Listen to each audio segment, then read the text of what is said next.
we get out of this racial archaeology and we begin not to ignore problems that still exist, but not be held prisoners forever in a past that most Americans have never personally experienced.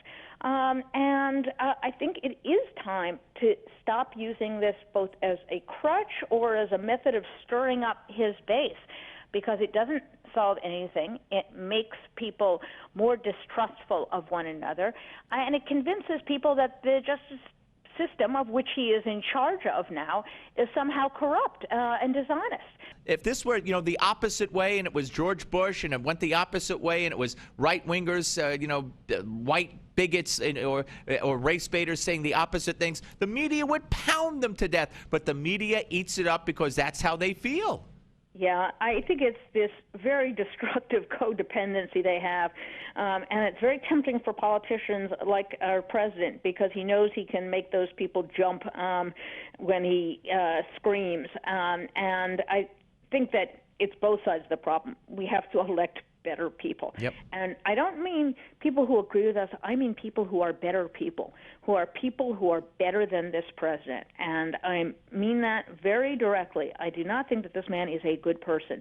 I don't think he's honest. I don't think he understands the ramifications of the word he says. He wants to incite people and to rally people for political ends. But that is not a good person. That is not someone who really wants to bring people together. That is not an honest person.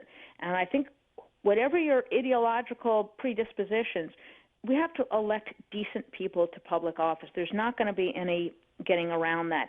The media is bad. They've always been bad. They're arguably worse than they've ever been.